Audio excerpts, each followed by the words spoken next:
तो फ्रेंड्स, इससे पिछली कुछ वीडियोस में हमने 1857 के रिवॉल्ट्स को काफ़ी डिटेल में डिस्कस किया और साथ ही ये समझने की भी कोशिश की कि चाहे 1857 का revolt first war of independence था, फिर भी उसके कुछ ऐसे ड्रॉबैक्स थे जिसकी वजह से उस रिवॉल्ट को ब्रिटिशर्स इजीली सप्रेस कर पाए। हालांकि वह रिवॉल्ट फिर भी आने वाले नेशनलिस्ट के लिए काफ़ी ज़्यादा इंस्पिरेशनल साबित हुआ।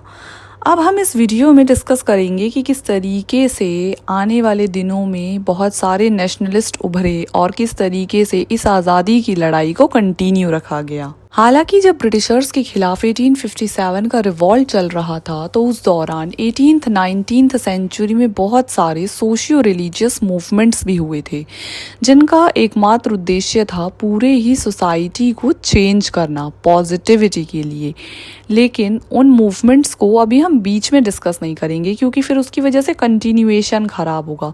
तो ये जो सोशियो रिलीजियस मूवमेंट्स हुए थे इनको हम इस सीरीज़ के कंप्लीट होने के बाद, यानी कि जब हम 1947 में इंडिया को इंडिपेंडेंस मिलेगी वहाँ तक डिस्कस कर लेंगे, उसके बाद डिस्कस करते हैं। चलिए कंटिन्यू करते हैं कि किस तरीके से इंडियन नेशनल कांग्रेस जो कि 1985 में बनी थी, जिसने कि इंडिया में एक नेशनल मंच प्रोवाइड किया बहुत सारे नेशनलिस्ट को जुड़ने के लिए। उससे पहले कुछ ऐसे संगठन बन चुके थे जो कि ब्रिटिशर्स के खिलाफ अपनी जो लड़ाई है उसे जारी रख रहे थे। तो आज के इस वीडियो लेक्चर में हम उन्हीं सभी ऑर्गेनाइजेशंस के बारे में डिस्कस करेंगे। Hello friends, welcome to Learn at Ease with a new episode of Nationalism in India. Nationalism एक ऐसी टर्म है जो कि एक ही बारी में नहीं आई थी। इसका जो प्रोसेस है वो काफ़ी ग्रेजुअल था क्योंकि लोगों के अंदर कभी भी नेशनलिज्म की फीलिंग नहीं थी। 1857 या उससे पहले होने वाले रिवॉल्ट्स में एक चीज़ हम कॉमन पाएंगे कि उन लोगों ने केवल अपने ही हितों के लिए लड़ाई लड़ी, यानी कि उनके पास ऐसा कोई कॉमन कॉज नहीं था जिससे वो यूनाइटेड हो सके और ब्रिटिशर्स या एलियन रूल के खिलाफ लड़ सके। साथ ही उनके पास ना ही ऐसा कोई मंच था जिसके माध्यम से वो ब्रिटिशर्स तक अपनी बात रख सके। तो इसी प्रोसेस में बहुत सारे ऐसे ऑर्गेनाइजेशंस को बनाया गया जिसके थ्रू इंडियंस चाहते थे कि उनकी बात ब्रिटिशर्स तक पहुंचे ताकि इंडिया में रीजनल एजुकेशन को प्रमोट किया जा सके जो कि मदर टंग में हो, एक स्ट्रॉन्ग पब्लिक ओपिनियन क्रिएट किया जा सके।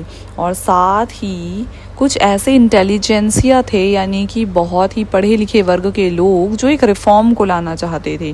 उनका मानना था कि अगर हम ब्रिटिशर्स के साथ पीसफुली टेबल पे बैठ के टॉक करेंगे तो इससे हमारे कंट्री में बहुत सारे ऐसे रिफॉर्म्स आएंगे जो कि इंडिया के लिए पॉजिटिव होंगे। इन्हीं लीडर्स ने कहीं ना कहीं जुडिशरी में रिफॉर्म, पुलिस सर्विस और रेवेन्यू डिपार्टमेंट्स में रिफॉर्म के लिए मांग की और साथ ही अपनी बात को बहुत ही कॉन्स्टिट्यूशनल वे में ब्रिटिशर्स के सामने रखा।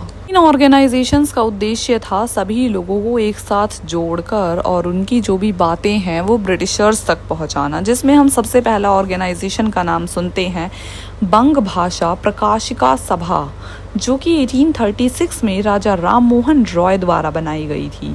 इसके बाद हम दूसरी ऑर्गेनाइजेशन देखते हैं जमींदारी एसोसिएशन, जिसको बाद में रीनेम करके लैंड होल्डर्स सोसाइटी के नाम से जाना गया, जो कि 1838 में बनने वाली पहली ऐसी पॉलिटिकल ऑर्गेनाइजेशन थी जो कलकत्ता के अंदर लॉन्च हुई थी।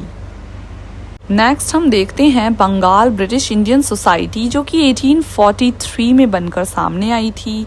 इनका भी केवल एक ही उद्देश्य था कि कॉन्स्टिट्यूशनल मीन्स के थ्रू ब्रिटिशर्स तक अपनी बात को रखना।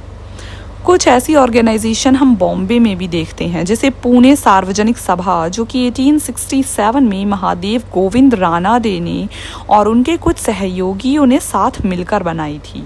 इसके बाद हम देखते हैं बॉम्बे प्रेसिडेंसी एसोसिएशन, जो कि केटी तेलंग, फिरोज शाह मेहता, बदरुद्दीन तैयबजी ने साथ मिलकर 1885 में बनाई थी।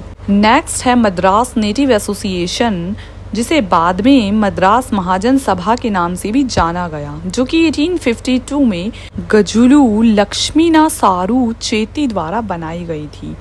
नेक्स्ट हम कुछ नेशनल एसोसिएशंस देखते हैं, जैसे कि द इंडियन लीग जो कि 1875 में शिशिर कुमार घोष ने बनाई थी।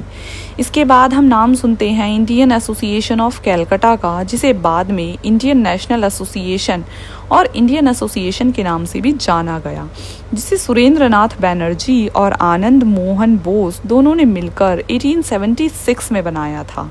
हालांकि इस ऑर्गेनाइजेशन की इम्पोर्टेंस इसीलिए भी है क्योंकि इसने हमेशा ही सिविल सर्विसेज एग्ज़ाम में रिफॉर्म की बात की और साथ ही इंडिया में भी सिविल सर्विसेज एग्ज़ाम को लेकर ब्रिटिशर्स से डिमांड रखी ताकि इंडिया के अंदर नेशनल सिविल सर्विसेज एग्ज़ाम को कराया जा सके और इंडियंस को ज़्यादा से ज़्यादा इसमें पार्टिसिपेट करने का मौका मिले। साथ ही इस ऑर्गेनाइजेशन ने आर्म्स एक्ट और वर्नाकुलर प्रेस एक्ट जो कि 1878 में बना था उसके खिलाफ भी कैंपेन्स किए। तो ये कुछ ऐसी ऑर्गेनाइजेशन थी जिन्होंने एक ब्रिज की तरह काम किया बिटवीन 1857 रिवॉल्ट एंड जब हम देखेंगे कि नेशनल लेवल पे एक ऐसे ऑर्गेनाइजेशन का गठन किया जाएगा जहाँ पे सभी नेशनल लीडर्स जनता की आवाज़ बनकर ब्रिटिशर्स के सामने अपनी डिमांड रखेंगे। जी हाँ, हम बात कर रहे हैं इंडियन नेशनल कांग्रेस की, जो कि ईयर 1885 में A.O. ह्यूम द्वारा बनाई जाती है।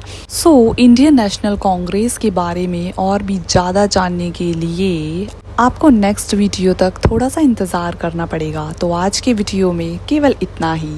अब मिलते हैं नए वीडियो में। Till then do subscribe the channel for more related upcoming videos. If you find the video useful, then don't forget to share it with your friends. Thanks for watching.